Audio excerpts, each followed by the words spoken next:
Кутмандуу күнүңүздөр менен, урматтуу кыргыз элим. Карандай калпты калайыкка жарыялап, кайрадан кайра Өмүрөк Бабановго жана мен Жаныбек Мырзабаевга асылып жаткан Болот Жээнбековго бүгүн жооп берейин деп чечтим. Бир мисалда дароо 4 калп. 2022-жылы келишим түзгөнүбүздө ыраазымын деп шипалаңдап, андан 6 ай өткөндөн кийин прокуратурага, УКМКга такыр башка айткан. Журналисттерге эми 4-чү калпын айтып жатат. Генералдык прокуратуранын тергөө комитетине арыз менен кайрылды. Биз ага коркунуч жаратып, анын үй бүлөсүнө коркунуч жаратып, аны кыйнап кол койдурдук деп. Ал Болот Мамбетовдун биринчи калпы эмес. Ал калпы чынга дал келбей, тергөө органдары дыкат барын тергеп туруп, 2 айдын ичинде бүт күбөлөрдү суракка алып, документтердин барын карап чыгып, токтом чыгарышты.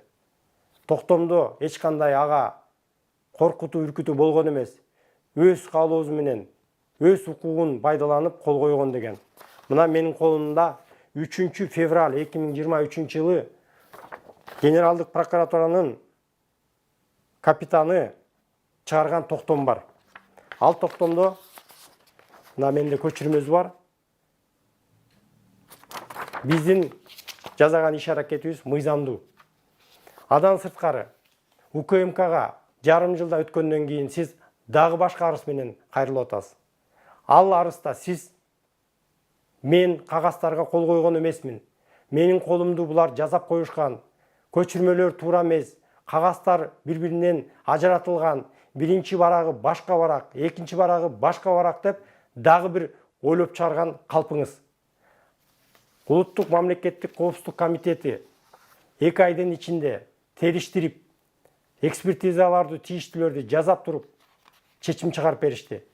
Ал чечимде сиз кол койгон кагаздар аныкталып, сиз кол коюлуп, сиз жасаган, көрсөткөн протокол эч кандай айрылган эмес, кечирген эмес, барактар алмаштырылган эмес деген чечим чыгарып берди.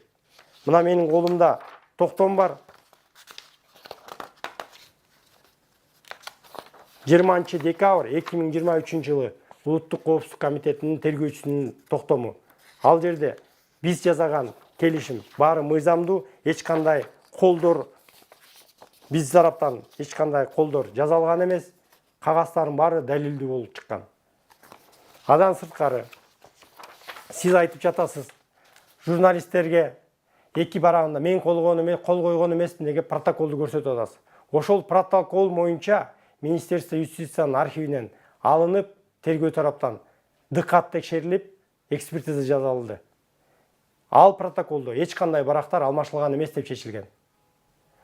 Бул патологиялык алдамчы бир документ боюнча 4 башка калп айтты. Экинчи калпыңыз 2016-жылы Өмүрөк Бабанов өзү келген, аялына жагып калыптыр, мен эшиктен жолуктум, жан сакчысы менен болуп турдум. Бул төгүндүн төгүнү. Сиз акылыңыздан адашып калган окшойсуз. Мына менин колумда биз 28 февраль 2016-жылы сиз жана сиздин иниңиз Бакыт кол коюшканбыз. Биз сиздин объектиңизди, сиздин компанияңызды сатып алабыз. Ал компанияда канча бүгүнкү күндө киреше бар, ал компаниянын канча карызы бар, кимге карызы бар. Ошолордун баарын биз жазып, протокол түрүндө кол коюшканбыз. Мына бул жерде бүт колдору бар. 3-чү калпыңыз 6 магазин алды дейт. Рейдерлик захват кылам деп, банкроттук состояние кылам деп, өзүм алып кетем деген. Ак өргө магазиндеги дүкөндү чогуу ачканбыз, салганбыз деп Болот Жээнбеков жарыялады. Мына Фрунзеде 4 эле магазин бар деп турат. Жээнбековдун өзү колу турат. Ар бир магазинде купле-продажасы бар, келишими бар. Ар бир магазин сатып алган боюнча. Акчасын убагында алгансыз. Арзан турган магазиндериңизди биз 2 эсе кымбат кылып сатып алганбыз. Ошол түшкөн акчадан сиз Коммерческий банк, Демир банк, РСК банк, анан KCB банктын астында карызыңызды жапканбыз. Биз берген акчага сиз карызыңызды жапкансыз. Арендадан 8 миллион түшкөн деп айттыңыз. 8 миллион жок ал жерде эч кандай. Мекеменин эч кандай прибыли жок. Аренданын баазы гана келчи. Ошол арендадан түшкөн кирешени биз банктарга төлөп берчик. Эч кандай 8 миллион ал жерде жок. Далилсиз калп айтып жатасыз. 5-чи калпыңыз. Апамдын бата бергени. Башка сделкага пайдаланып жатасың. Апама асылып жатасың. Инимди каматтырып салдың дедиң. Ушул жерге токтоло кетейик.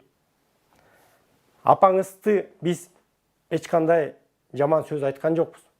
Апаңыз апа катары сизге ак батасын берди. Ушул менин кабинетимде отуруп туруп, баламды ушундай жаман жагдайдан куткарып жатасың деп, апаңыз ак батасын берди. Өмүрөк Токтолучка мага ыраазычылык сөзүн айтты. Ушул сделка бүттү, акчаны алдык, рахмат деп, балаңыздын көзүнчө, сиздин көзүңүзчө ак батасын берди. Кийинки сиз айткан сөз, апам башка сделка жөнүндө айткан деп. Калп айтпаңыз. Биз жолуккан күн бул 1-июль болчу. 2022 жылы жума күнү болчу. Ошо күнү биз жолугуп, сиздин сунушуңуз менен апам келсин, апам акционер батасын берсин дегенден кийин биз жолугуп ушу видеого түшкөнбүз. Кийинки 5 рет сиз улам келишим, кошумча келишимдерге кол койгонсуз. Биздин ортобузда болгон келишимдердин бардыгын мен тастыктайм. Эч кандай доо арызым жок. Мен ыраазымын деп сиз кол коюп бергенсиз. Бүт кагаздар биздин колубузда. Мына инвестициялык соглашение. Бардык колу менен. Даже бул жерде сиздин иниңиз Бакыттын колу бар. Мына ушул инвестициондук соглашение негизинде биз сиз менен ушундай келишим түздүк. Что инвестиционный соглашение биз тараптан полностью аткарылды, эч кандай доо арызым жок деп.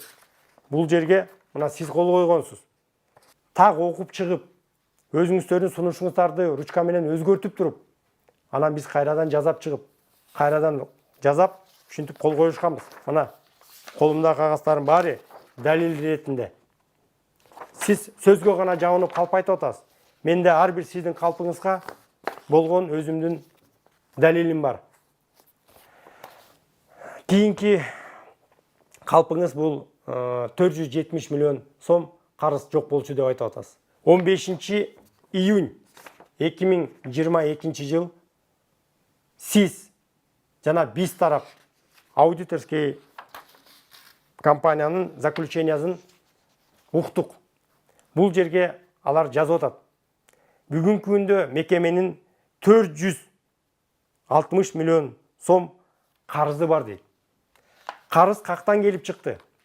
Ал карыз документально биздин складта товарлардын жоктугун далилдеди.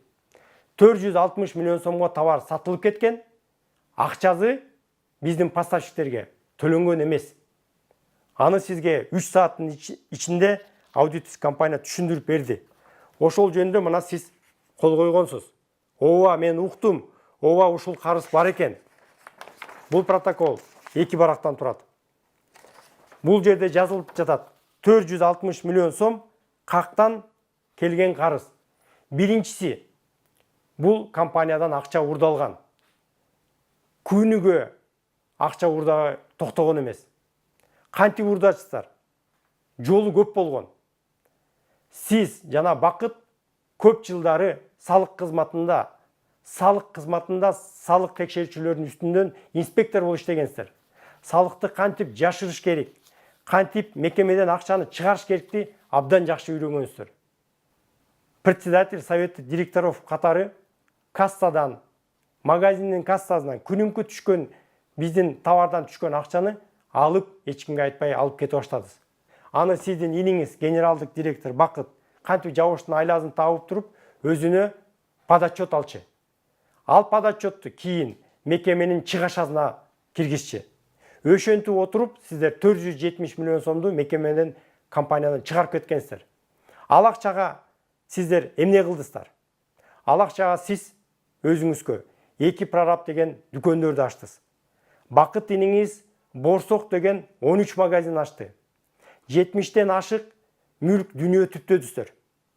Ал дүйнөнү кайсыл акчадан алдыңыздар? Кайсыл кирешеге алдыңыздар? Баары күмөн. Мен ойлойм, тергөө органдары жана сот органдары дыкат изилдеп чыгып, өздөрүнүн баазын берет деп ойлойм. Аудиторский заключениянын чечими чыкканда сиз көрүп туруп, Бакытка барып акылдашып, ага көрсөтүп, сиз кайтып келип далилдеди мойнуңузга алгансыз. Айткансыз, эми силер бизди куткаргыла. Ушунча карыз болуп калды. Болор иш болду. Эми эмне кылабыз?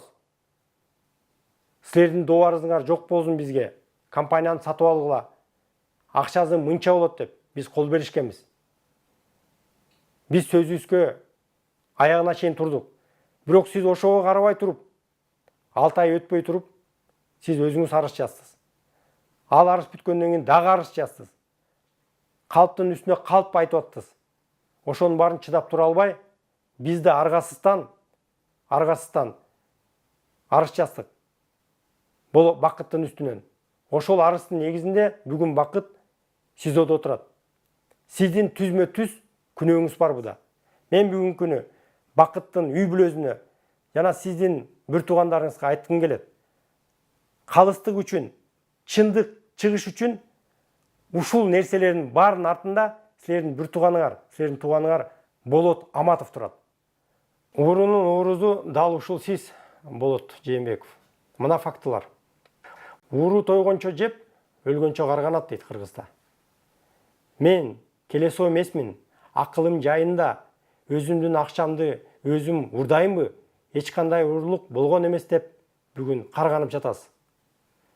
Биз гипермаркет Фрунзе компаниясына кирген жокпуз. Биз жаңы компания түздүк. 50% бизге таандык, 50% силерге таандык болду. 50%тин берүүдөн ачкөздүк кылып, 100% тиешелүү компания аркылуу акча уурдай баштадыңар. Мекемеден акчаны чыгара баштадыңар. Мына мен кичине токтоп кетейин. Менин колумда турган схема.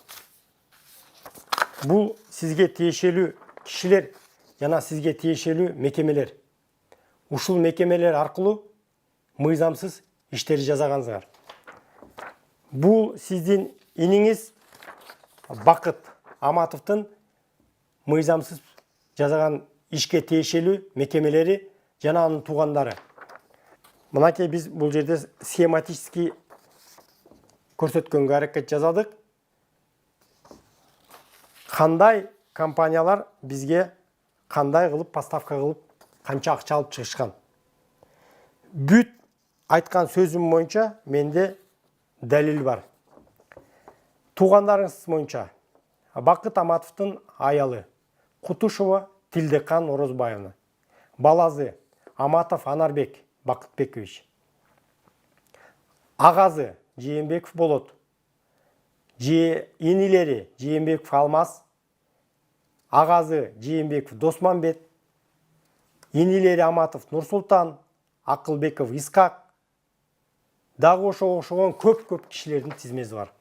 Ушул кишилердин атына мекемелерди акционер учредитель кылып киргизип, алар бизге күн сайын бизге кереги жок жана өтө чоң баа менен товарларды киргизе башташты. Мунун этегинде акчаны мекемеден чыгарып, мекемени УБТК киргизүү турган. Адам түшкөн кирешеге силер мүлк алчыңар, магазин салчыңар, анан кайра эле ошол магазинди бизге экезе кымбат берчиңер. Мунун артында Бакыт генералдык директор катары бүт чечимдерге кол коюп берген. Эки прораб магазинин сиз ачтыңыз. Бакыт иниңиз Борсок деген бизге конкурент 13 магазин ачты. Кайсыл акчага ачты? Түшүнүксүз. Сиз үчүн түшүнүксүз болсо, мен үчүн айкындан айкын болуп турат. Булардын бардыгы биздин мекемеден чыгарган акчалга жазалдыр. Келишимди түз буздуңар, урдадыңар. Жооп бере турган убакыт келди, иниңиз жооп берип жатат. Көзгө чөп салып, эң оор учурда капталдан бычак сайган сиз болдуз. 2020 жылы Бабанов Өмүрөк Токтош айныды, ага чейин 5 жыл сонун иштегенбиз деп айтып жатасыз. 2016-2019 жылы Өмүрөк Байаманов саясатта оор учурда болду. Биз ойлодук, ооба саясаттын таасири силердин биздин бизнеске таасир этип калбасын деп. Оюбуз жакшы жакка кеткен. Бирок бул ойдун силердин сурооңордун артында илиңдеп турган жаман ой барганын кийин биз билдик. Биз кийлигишпей калганда, биз барбай калганда силер уурулуңарды эки эсе көбөйттүңөр. Ошол убакытта компаниялар көп түзүлүп, ошол убакыттарда компаниялар көп поставка кылып, биздин мекеменин убытыгы именно ошол убакта болду. 2020 жылдын аягына чейин өзүңөр билгендей иш жасадыңар. 5 жыл биз сонун иштегенбиз. Дебей, 5 жыл биз уурдап, чардап, ырдап, жыргап жашадык деп айтсаңар чындык болмок. 70 мүлкүм бар деген туура эмес. Баары бутуна турган 7 тууганым бар деп айттыз. Буда калып, мен берген тизмеде бардыгы сизге тиешелүү жакын туугандарыңыздыкы. Бул сиздики, аялыңыздыкы, 2 балаңыздыкы, кызыңыздыкы. Бакытка тиешелүү бакыттын аялы, баласы жана бакыттын аялына жакын туугандары тиешелүү мүлктөрүн чыгардык. Анткени алар да мыйзамсыз мекемеден акча чыгарууга тиешеси түзмө-түз бар. Ал боюнча бизде бакыт менен болгон өзүнчө келишим бар. Ошол келишимдин негизинде бакыт мойнуна алып атат. Ооба, туура эмес иш болду. Мени кечирип койгула. Менин эч кандай силерге дуарызым жок. Ооба, менин бир тууганыма ушундай мекеме түзүлгөн. Ошол мүлктүн негизинде мына менде кагаздары бар. Мына бакыттын колу менен сиздин да колуңуз бар бул жерде. Ошол жерде айтып атасыздар. Ооба, ушундай иш болду. Мен баланча акчаны төлөп берейин деп, ошол жерден бакыт 8.600.000 6 миллионун сразу өзүнүн чөнтөгүнөн бизге төлөп берди кассага. Эси ал күн өзү жок болсо, эч кандай тиешеси жок болсо, эмнеге жапты? Мен кагаздарды көрсөттүм далил ретинде. Ал мойнуна алып, сразу мага жооп берди. Бүгүнкү күндө ал боюнча дагы $30.000 ашык карызы бар. 6 жылда биз 12 миллион инвестиция компания салдык.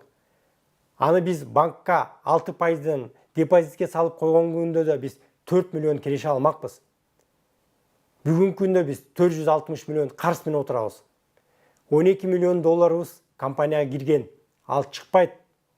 Сиз өзүңүздүн 50% акцияларыңызды сатып, акчалай чыгып кеттиз. Биз бүгүнкү күндө карыз менен калдык. Кашыктап чогултканды чөмүчтөй компаниядан чыгарып кеттиңиз. Адамгерчиликти алсыздык деп түшүнөт экенсиз, Болот Жээнбеков. Сөздү жыйынтыктасам. Кыргызда жакшы сөз бар. Асылган оору алмайынча тынбайт, асылган ууру тоймоюнча койбойт. Жээнбеков Болоттун бир гана максаты бар. Бул бүгүнкү биздин ортобузда болуп аткан соттордон жана укук коргоо органдарында болуп аткан иштерге кандайдыр бир таасир тийгизүү. Коомчулукка туура эмес маалыматты жеткирүү, калпты айтуу, биздин атыбызга жаманатты кылуу. Далили жок, кур доомат койгонуңузду токтотуңуз. Калп айтканыңызды токтотуңуз. Мен бүгүнкү кайрылуумду аргасыздан жасап отурам. Анткени биз о компанияда болуп аткан нерсе сыртка чыкпасын, өз ара чечип алайык, өз ара бүтүрүп алайык деп аракетти аябай жасадык. Бирок сиз тойбодуз, акчага тойбодуз. Талабыңызды койгондон коюп, калпыңызды айткандан айтып эле жүрөсүз. Ошол үчүн биз бул нерсени жасаганга мажбур болдук. Мыйзамдын астында жооп берген күн келет сиз үчүн.